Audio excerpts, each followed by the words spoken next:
SpaceX shifts strategy for Starship landings, embraces drone ships. SpaceX, the aerospace manufacturer, is pivoting its approach to Starship landings, moving away from the Mechazilla capture system to a more flexible drone ship method. This shift is driven by the increasing launch cadence planned for Starship in 2025 and beyond, where the ambition of nearly weekly launches necessitates more adaptable solutions. The current Mechazilla capture system, while impressive, presents limitations when scaled to Elon Musk's vision of frequent launches. Reliance on a single, fixed landing site carries significant risks, as evidenced by the Starship's splashdown during a previous test flight. This underscores the need for a robust backup plan, and SpaceX has found that in autonomous spaceport drone ships, ASDS.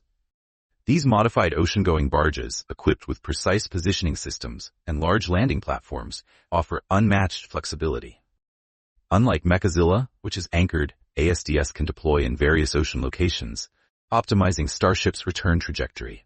This adaptability is crucial for minimizing fuel consumption, mitigating potential hazards in case of anomalies, and reducing the reliance on a single, fixed landing location. The open ocean acts as a natural buffer, lessening the risk of debris or explosions affecting populated areas. SpaceX's prior success with the Falcon 9, which consistently utilizes ASDS for recovery, offers a proven model for Starship. The move to drone ship landings suggests a recognition of the inherent limitations of solely relying on a complex capture system. This new strategy highlights SpaceX's commitment to ensuring the reliability and efficiency of their ambitious launch plans. Starship drone ship landings, significant modifications needed for success. SpaceX's transition to drone ship landings for Starship requires substantial modifications to both the spacecraft and the recovery vessels. Starship, currently designed for the Mechazilla capture system, needs the addition of robust, foldable landing legs. These legs must be capable of supporting Starship's considerable weight and preventing tipping during unpredictable ocean landings. The existing fleet of drone ships, built for the Falcon 9, are insufficiently sized for Starship's immense weight. New, significantly larger drone ships with enhanced structural integrity are necessary. The increased weight of Starship, combined with the greater thrust of the Raptor engines compared to the Merlin engines used in Falcon 9, places substantial demands on the drone ship's structural integrity and cooling systems. The heat generated during landing will be significantly higher, necessitating more sophisticated heat dissipation mechanisms. A water deluge system, similar to those used on launch pads, may be employed on the new drone ships to cool the landing deck. The increased height of Starship also presents challenges. The landing legs, in addition to being larger and more robust, must also be foldable to avoid impeding the launch tower or hindering Starship's ascent. The necessary modifications to the drone ships extend beyond size and strength, encompassing the design of the support structure needed to secure Starship during the landing process. This complexity requires considerable investment in research and development, adding complexity to the transition. SpaceX's commitment to a multifaceted approach, integrating the existing Mechazilla system with drone ship landings, emphasizes the need for simultaneous advancements on multiple fronts. The successful integration of these modified elements will be crucial to achieving the program's ambitious launch cadence and operational efficiency. Adapting existing tech for Starship's global reach. Robots, and deployment strategies. SpaceX is drawing on existing technologies to support its global drone ship landing strategy for Starship. The Falcon 9's autonomous octograbber robot, which secures boosters after sea landings, serves as a prototype for a larger, Starship-specific robot, potentially dubbed Raptor Grabber, to handle the more complex recovery procedures. To facilitate the global deployment of these drone ships, SpaceX is identifying multiple strategic locations in different ocean basins for operational efficiency. Sites in the Atlantic, Indian, and Pacific Oceans, as well as the Gulf of Mexico, are potential candidates, enabling recovery of both Starship and its Super Heavy booster. Strategic positioning optimizes recovery logistics and accommodates varied mission needs. This global network would support high-frequency launches and streamline operations. The need for these strategic locations stems from Starship's potential for point-to-point travel across the globe. This global approach avoids the complications of landing near densely populated areas while allowing for easier relocation of operations when necessary. The ability to land and reconfigure Starship in different locations could significantly enhance SpaceX's operational efficiency and potentially open new revenue streams beyond purely space exploration missions. Furthermore, this deployment strategy likely accounts for diverse mission parameters, encompassing various launch and landing scenarios based on the needs of different missions. SpaceX is taking a multi-pronged approach, considering not only launch but also landing locations and the efficient support of these crucial operations.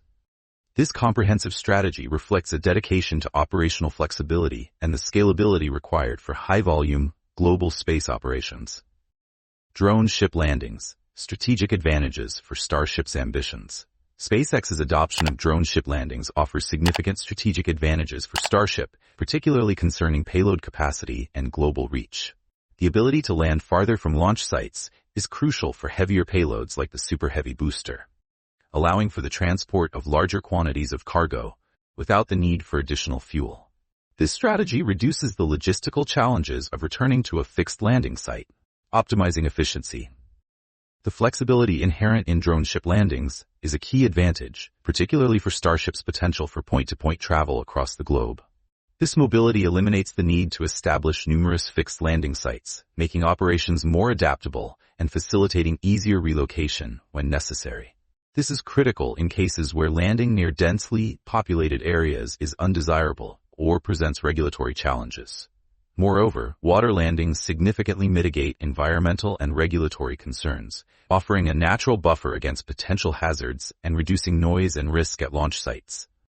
This aspect is crucial for obtaining necessary approvals and permitting, especially in regions near densely populated areas. The natural expanse of the ocean significantly reduces the risk of debris or explosions affecting populated areas, easing environmental and permitting concerns, crucial for international cooperation and future launch operations in various countries. The potential for international partnerships, exemplified by possible collaboration with Australia in the Indian Ocean, further extends Starship's reach. SpaceX's global strategy for drone ship landings demonstrates a commitment to overcoming logistical and regulatory hurdles, enabling Starship to pursue both terrestrial travel and ambitious interplanetary exploration. Future challenges and long-term strategy. Starship's path to interplanetary missions. SpaceX faces significant challenges in transitioning to a drone ship-based landing system for Starship. The increased weight of the spacecraft with added landing legs, combined with the higher thrust of Starship and Super Heavy versions, will necessitate substantial upgrades to the drone ships themselves. Significant improvements in structural integrity and cooling systems are crucial to withstand the forces and heat generated during landings. The complex challenges extend beyond the hardware. SpaceX needs to refine its re-entry system, ensuring Starship's structural integrity during the intense heat and stress of atmospheric re-entry. This includes developing robust heat shields and reliable navigation aids to guide Starship through its descent safely. These technical hurdles are interconnected with the long-term ambitions of the program. Starship's successful utilization of drone ships is vital for eventual lunar and Martian missions, where stable and adaptable landing mechanisms are necessary for uneven terrain. The drone ship system acts as a crucial testing ground for refining landing leg designs and procedures, collecting vital data for future extraterrestrial missions. While the potential challenges are considerable, they are also viewed as opportunities for progress. Successful drone ship landings provide invaluable experience in developing and refining technology for missions beyond Earth. The experience gained on Earth will accelerate the process of developing and implementing lunar and Martian landing systems. This approach positions SpaceX to meet its ambitious goals of interplanetary exploration and colonization more efficiently and effectively. Elon Musk suggests SpaceX will accelerate return of NASA astronauts. SpaceX is scheduled to bring home 2 astronauts who have been on the International Space Station since June. Mr. Musk said President Trump had asked for that to occur as soon as possible. In a post on X on Tuesday evening, Elon Musk said President Trump had asked his rocket company SpaceX to bring home as soon as possible 2 NASA astronauts who have been on the International Space Station since June. SpaceX, in fact, is already scheduled to bring those 2 astronauts home, but no earlier than late March, along with 2 other astronauts who are currently on board. NASA has not responded to questions about whether it was indeed working to have those astronauts come home sooner, which could leave the space station understaffed. Hours later, Mr. Trump, in his own post on the website Truth Social, confirmed the request, stating that Elon will soon be on his way. without setting a time frame for a return trip. The astronauts, Suni Williams and Butch Wilmore, docked at the space station in June. Their trip was not supposed to last much longer than a week or two in orbit as part of a test flight of Boeing's Starliner spacecraft. But because Starliner's propulsion system malfunctioned during the trip there, NASA repeatedly extended the pair's stay as engineers tried to figure out what had gone wrong. In his posting, Mr. Musk added, "Terrible that the Biden administration left them there so long." In his Truth Social post, Mr. Trump echoed that sentiment, claiming that Ms. Williams and Mr. Wilmore had been virtually abandoned in space by the Biden administration. In fact, the space station has been resupplied 4 times since the two arrived. Bill Nelson, the NASA administrator during the Biden administration, did not respond to an email seeking comment. Lingering unease with the vehicle led NASA officials to decide that Starliner would return to Earth without Ms. Williams and Mr. Wilmore, who remained in orbit as part of the space station crew. At that time, Mr. Nelson said the foremost concern of NASA officials was the safety of Ms. Williams and Mr. Wilmore. The Starliner landed without problems on September 7th. 2 extra astronauts in orbit led NASA and its international partners to juggle the next crew heading to the space station on a SpaceX Crew Dragon, a mission called Crew 9. Astronauts generally spend about half a year on the space station before returning on the same spacecraft they flew on to get there. But because Ms. Williams and Mr. Wilmore no longer had a ride home, 2 of the 4 astronauts originally assigned for Crew 9 were left on the ground when the mission launched on September 28th. That left 2 seats for Ms. Williams and Mr. Wilmore for the return trip, which was then expected in February. Editor's Picks. If talking politics with family has become a horror show, this book's for you. Asheville's big attraction, its food scene, tries to hit reset. What kind of dog poop bags should I use?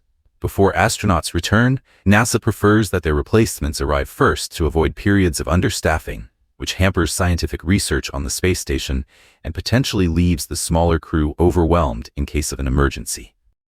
If something on the NASA side of the outpost broke and required a spacewalk to repair, there would just be one NASA astronaut aboard, Don Pettit, to perform the task. That would be dangerous, as spacewalks are usually conducted in pairs. The 2 Russian astronauts on board could help, but they are less familiar with those systems. For the next astronaut launch, Crew 10, SpaceX has been planning to use a brand new Crew Dragon.